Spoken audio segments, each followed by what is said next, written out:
life is it's not a gift, man. It's a trust. It's a community ideal to be able to put people in the room.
Hey everybody, Assalamu alaikum. I hope you're having a wonderful day.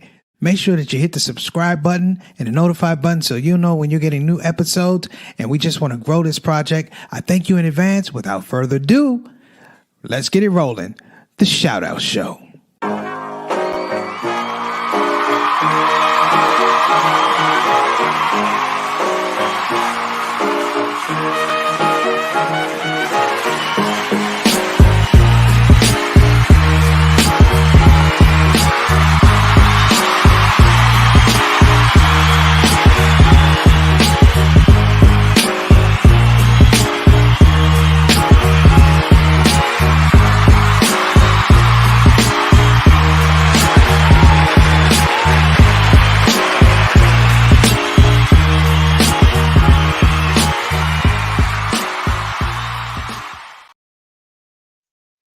Assalamu alaikum warahmatullahi wabarakatuh. Everybody, happy Sunday. Happy Sunday. I'm Preacher Moss, host of the SOS, the Shout Out Show. Hope you had a great weekend. I guess a great Christmas weekend for many of you.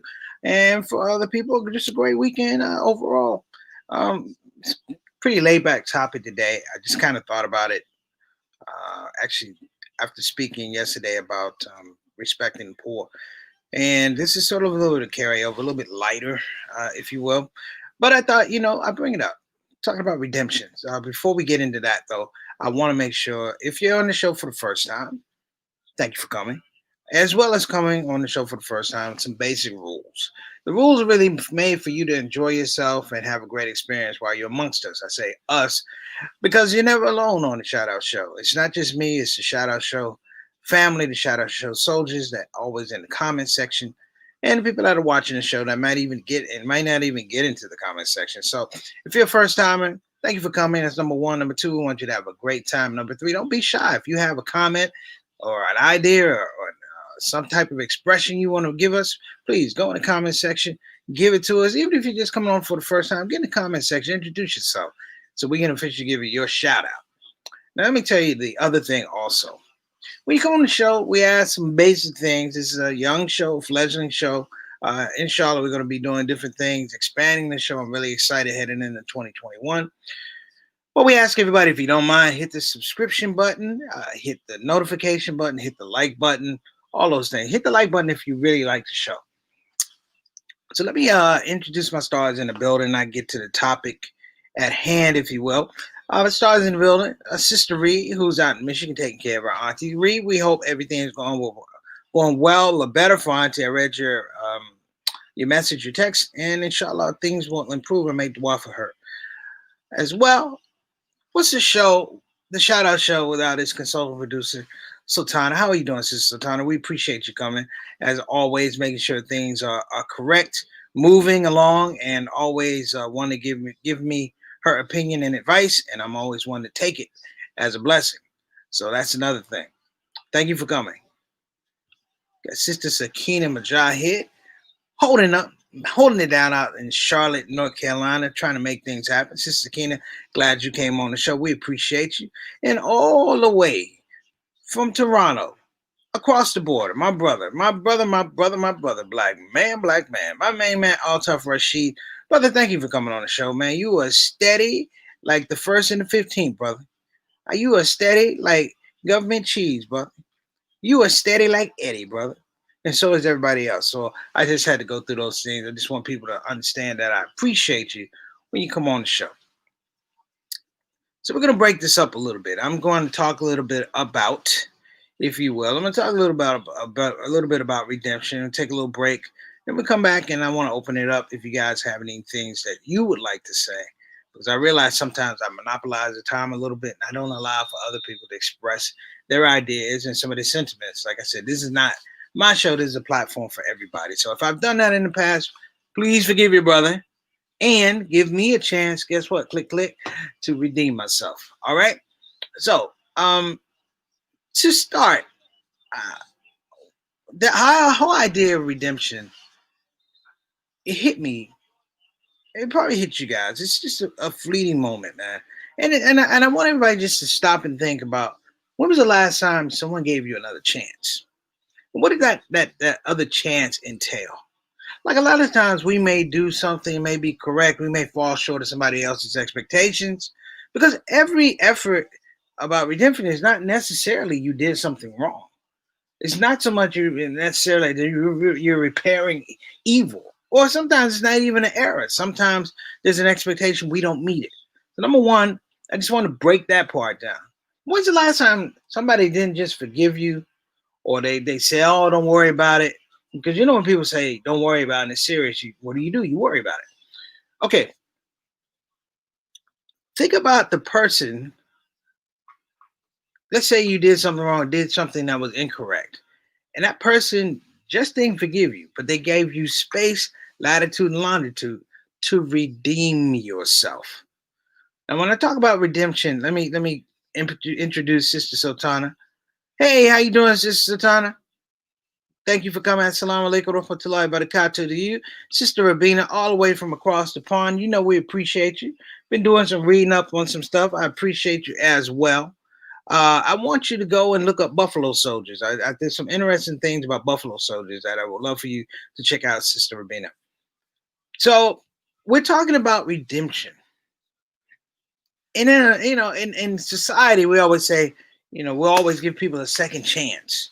What does that second chance really mean? Is it, I'm going to let you do something again, or does it come with a certain script of expectations? You see, redemption is really interesting because we've gotten into a very lazy habit, particularly in politics and pop culture. We've gotten to a really, really lazy habit of people do things over and over and over again.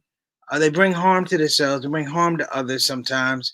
They're in error, they mislead people, and this is not everybody. And we forgive them. Like, I'm a big forgiver, but I'm not a big forgetter.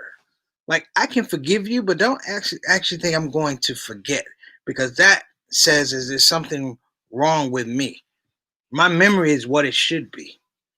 And the way that I tell people I don't forget is because I wanted to be here because I forgave you. But the other part of when you forgive somebody for doing something is redemption. And somehow we've lost the redemption component in society. We let people, we say we forgive you, and they go off and do the exact same thing, or sometimes even worse, or they don't meet our expectations. Then we have these relationships that aren't healthy because we're not even dealing realistically with what we think our expectations should be of this relationship or this exchange. I thought about it. You know, we've had a lot of stuff happen in 2020. And at some point in time, we'll have to forgive. You know, you'll have to forgive. But I believe it's a mistake to forgive without a personal understanding. You need to redeem yourself. Sometimes not even to me, the person that was wrong, but to the rest of society. I want to see you not make the mistake that you made with me with other people, that you made with this group of people, with this group of people. And I believe it's incumbent that we remind people that redemption is work. Redemption is work. Someone described redemption to me in the terms of somebody who was backbiting.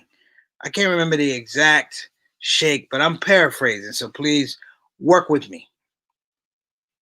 The idea was that this person went behind another brother's back, and he was backbiting. He talked bad about him. He drug his name through the mud. He was facetious. He was very disrespectful and discourteous to this brother. And the thing that was deep is that this brother didn't even know. You know, he dogged him out, brother and sister, dogged him out. And when he was called on it, when he was called out on it, what he did was he asked for forgiveness. But like I said, forgiveness and redemption are two twins. He asked for forgiveness, and this wise man told him, you know, he said, how can I make it up? And the wise man said, let me tell you something. He said, if we were to go out on a windy day and take a pillow filled with feathers, and at the height of the wind, rip the pillow open and let the feathers fly all over. He says, do you think you can go collect every feather that flew out of that pillow? And God said, no. He said, thus, you have to have redemption.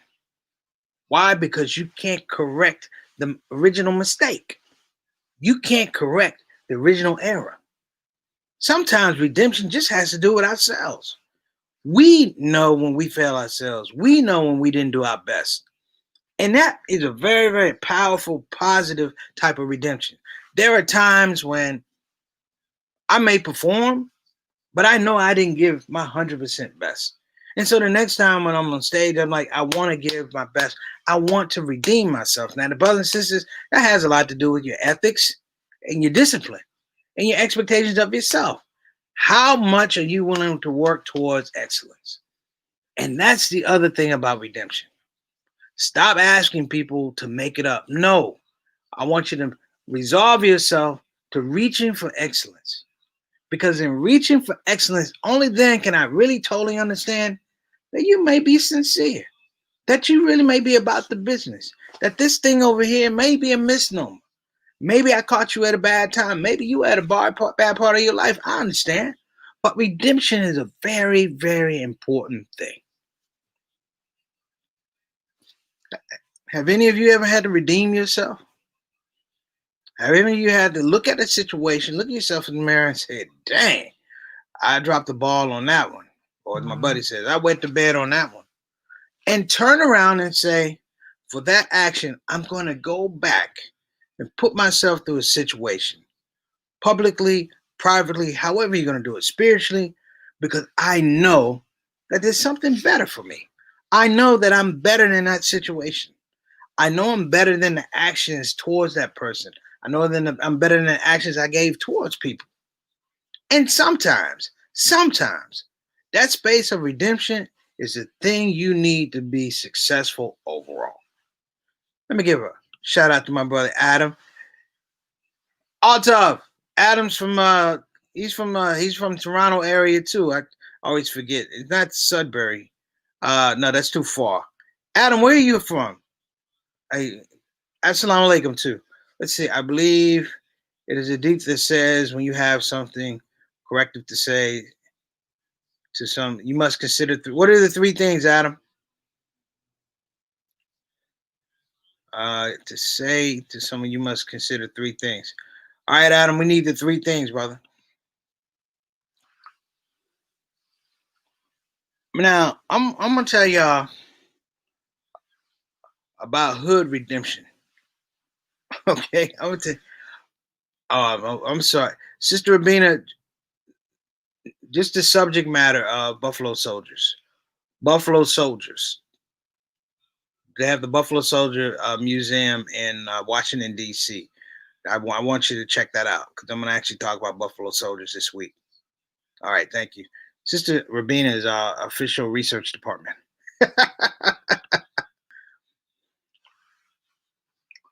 But let me tell you how important redemption is to character. To character. It's crucial. Because if you are not, I want to say this clearly and correctly and concisely. If you are not aligned with your abilities and your expectations and your outcomes, life is really difficult. Like it's okay to be bad at something. If you understand that your practicing habits, they reveal that they're bad, but in that same space, you can improve. You have to know yourself to be yourself. Let me say that again. You got to know yourself to be yourself. You know, the funny part about redemption is it's really self motivated. It's really self motivated. There's no provocation for you to have to say, I must redeem myself. That's a part of character. And when I say a part of character, it means an evolution of character. There's been numerous times where I've been wrong in life, and I know I'm not alone. We've all been wrong. We may have said the wrong thing, or you might have said the right thing, and you said it the wrong way. That in and of itself is human nature. Human excellence is saying, let me correct this part of it so that I don't do it again.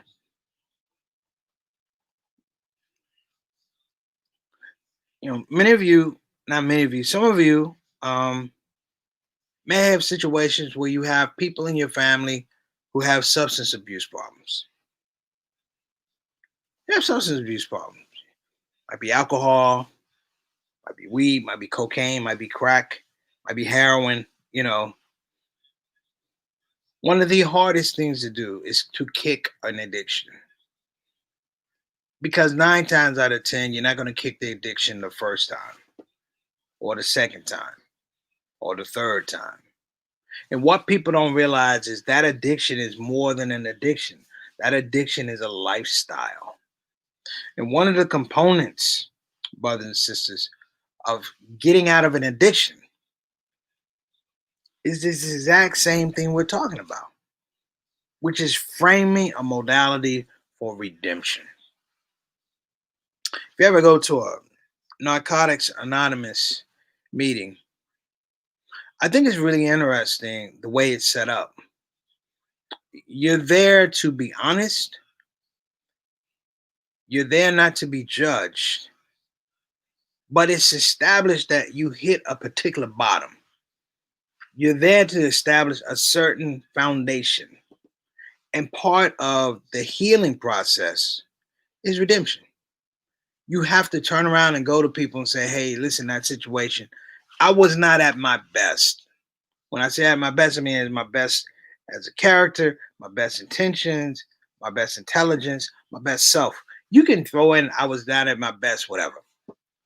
But I think what needs to happen is that we really, really, really, really, really focus on this idea. Oh, I think I sparked something with the Buffalo Soldiers. Well, we want to see that book, Sister Satana. When you write it, you're a guest on the show. Okay, we're going to jump back. Adam says this is the. It is a hadith that says when you have three things, okay, what you say, how you say it, the circumstance on which you say it, i.e., privately instead of in front of people, so as not to embarrass the person you are speaking to. That's right. You're in Oakville, west of Toronto. I'm sorry, brother. I forgot. I always forget. But look at the breakdown. What you say, how you say it, the circumstances, what you say. Now that's the spoken word. You know, action, action. They have that adage, actions speak louder than words. You know why? Because actions determine merit of relationships. Let me say that again. Action determines merits of relationships. Words may qualify it, but actions determine. Like I could say, you know what? I'm gonna go down the street and rob this bank. I'm just talking. That tells you something about my character. If I do it, it tells you about how I value things. And even in this space, as we sit here and we do these talks and everything, I think it's really, really interesting because we're getting to a place now here in the United States where we're forgiving people. Our president forgave, or he didn't forgive. They have a thing called pardons. They have a thing called pardons. Now, hear me now. The only time you can give somebody a pardon is what? When you're a political position, a governor or president. And he pardoned some pretty horrible people. He pardoned killers. What that says, brothers and sisters, is that I am not worried about you forgiving me. And in that same space, it says I don't have to worry about redemption because there's been this artificial lever, if you will, that moves me out of human accountability and human responsibility. So even in this scenario, we talk about redemption or the absence thereof. Hold on, Sister Satana. Let's see here. I've heard about them. I think we should do a show about them. Well, maybe we could do a show about them. I'm gonna stick to redemption because I do want to talk about my Native American brothers and sisters, if you don't mind. There are parts of history where people were disrespected, people were defiled, people were defrauded, people were criminalized for just having culture here in the United States. And the United States is a weird spot because what I've learned over the last 6 months, and it's reaffirmed, is we're not a country that values, if you will, redemption.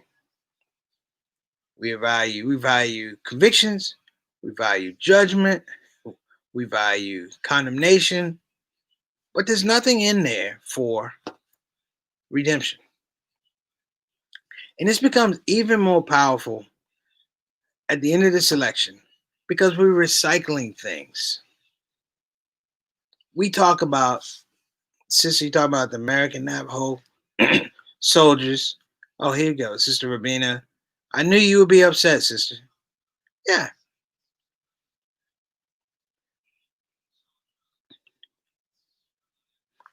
But my point is, if I were to commit a crime, a heinous crime right now, hear me out. If I were to commit a heinous crime right now, be arrested, be indicted, be tried, convicted, sentenced, if you will, I'm entering a process, a criminal justice process that doesn't cater to forgiveness. It doesn't worry about forgiveness. And if it doesn't worry about forgiveness on the front side, it's not worried about redemption on the other side. This is a culture thing I'm talking about. What I'm saying is there are groups and pockets of people who will never ever get the chance to redeem themselves. They have cliche conversations, cliche terms like pay your debt to society. If you're a felon, you don't ever finish paying that debt to society. You are stigmatized. I have brothers right now that are talented, but they'll never work again for the crimes they were accused of, convicted of, and sentenced for. Now let's move that over. There are parts of history that have a deficit towards the idea of redemption. If you do the homework on the Buffalo Soldiers, a group of men who were in the army serving their country, yet castigated. In the end, they were castigated. In the end, you have to go find out about these I don't want to say warriors, but these heroes. And sadly, the relationship that they had with the people that they were sort of supposed to is interesting. You know, because I'm glad you brought up Native Americans, because they have a whole situation, scenario, a whole different culture, spiritual DNA about, I want to see you do better. I recognize the problem. We will talk about the problem. We'll talk about the issue. That aside, can you do better? Not for me, but for the general public. Not for me, but for the greater good. And I want to make sure that I emphasize the idea of redemption is really, really about a collective understanding of the greater good. In religion, you know, we say things, you know, we ask our Lord for forgiveness. Tauba, you pray Tauba, you pray. Yes. Forgiveness is an important aspect of human life and human existence. But do you really repent?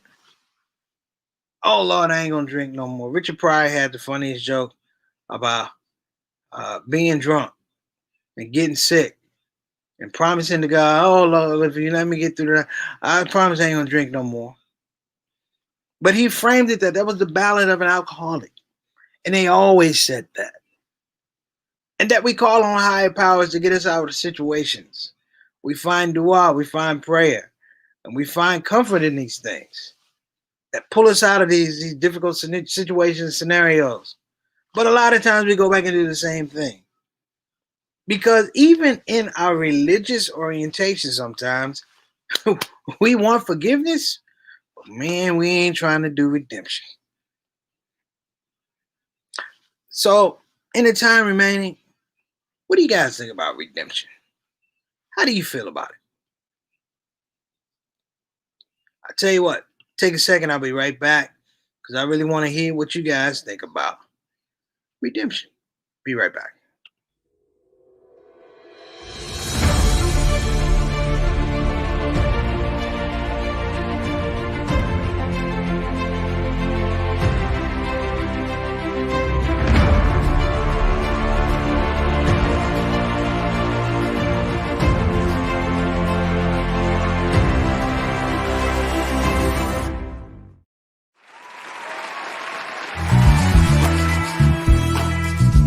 Muslim women are oppressed.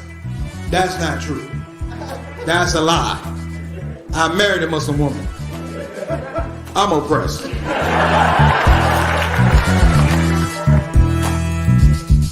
It's hard to be a Muslim comedian because you can be anything else in this community, can't you? Allah made me a doctor. Alhamdulillah. Allah made me a lawyer. MashaAllah. Allah made me funny. Astaghfirullah.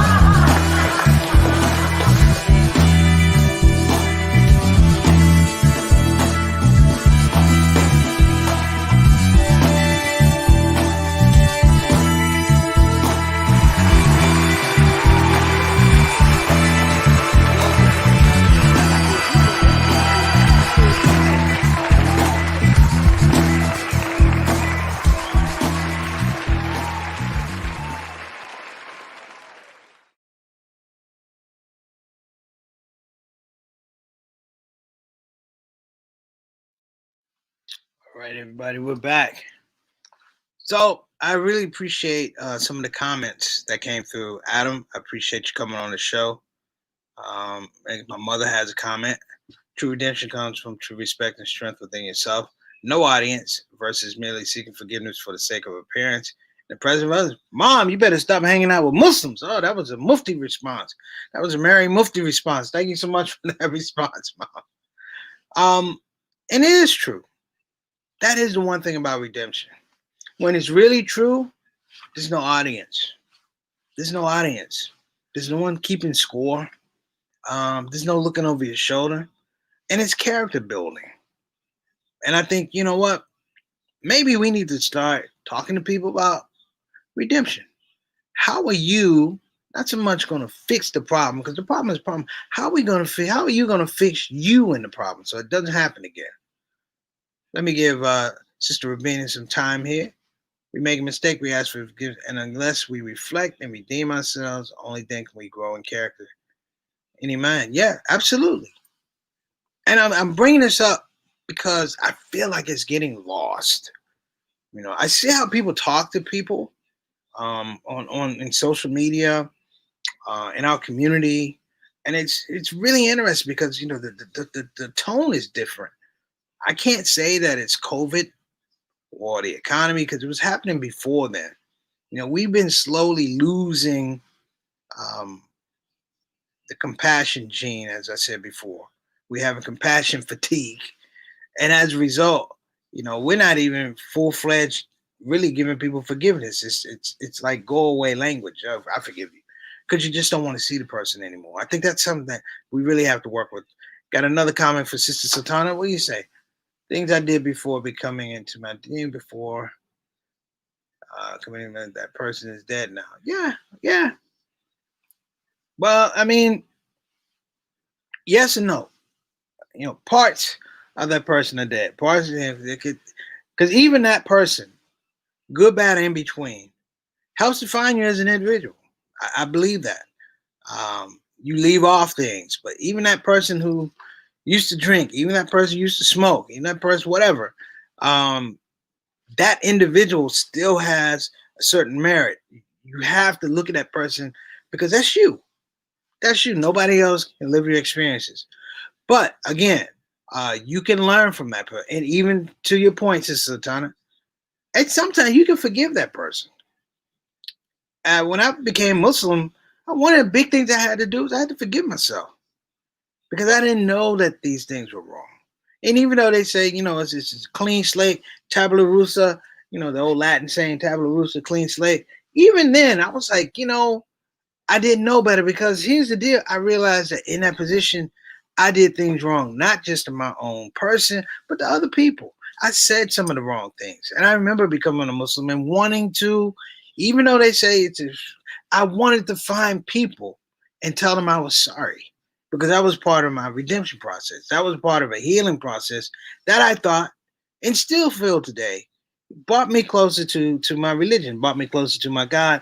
And it was really important. I probably freaked out a couple of people. I called them up on the phone. Did anyone ever see the Malcolm X film? Remember the Malcolm X film? When he left Boston, Archie, West Indian Archie, and there's a part of the film he goes back to check on those people. As he's no longer Detroit Red, he's Malcolm X, and he goes back to check on those people. That's what I went through. I went back and I checked on people. It wasn't enough that you told me you were okay and don't forget it. No, I need to find out that you were okay. And I have to say, the redemptive process in that particular situation, it was better. It was spiritual, it was transformative, and it made me overall a better person. So look, I'm gonna bounce out, everybody. I know it's Sunday, and I didn't mean to hold everybody here. I wasn't trying to hold everybody. I know you have things to do and places to be. So I respect you and I respect your time. And inshallah, we'll be able to come together and fellowship tomorrow. I think this week we're going to have some lighter topics. I really want to talk about Buffalo Soldiers. So I'm thinking maybe Monday or Tuesday, inshallah, because they have an extremely extremely rare history and connection with this land. Those guys are superheroes in some regards. Okay, everybody, I want you to take care of yourself. If you don't have to work this week, congratulations. If you have to work, be careful. And for Sister Reeves, Auntie, we're making dua for you. There's also some other people we want to make dua for. COVID victims, people suffering with economic issues, people just suffering with not being able to see their families, personal losses, death, loss of health. In some regards, loss of relationships just because of this social distancing and not being able to formulate a new type of relationship in this situation. I'm gonna give a shout out to all the masses that are trying to open. I want to give a shout out to all my brothers and sisters, Muslim, non-Muslim out there, just trying to do the best they can in a very, very difficult situation. All right, everybody. God bless you. Have an amazing week. If I don't see you, till then, assalamu alaikum wa rahmatullahi wa barakatuh. Talk to you soon.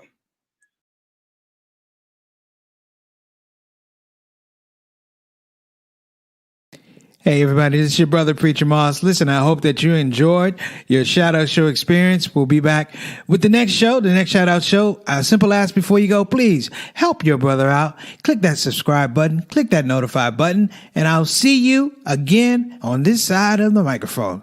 You probably wonder what that smell is.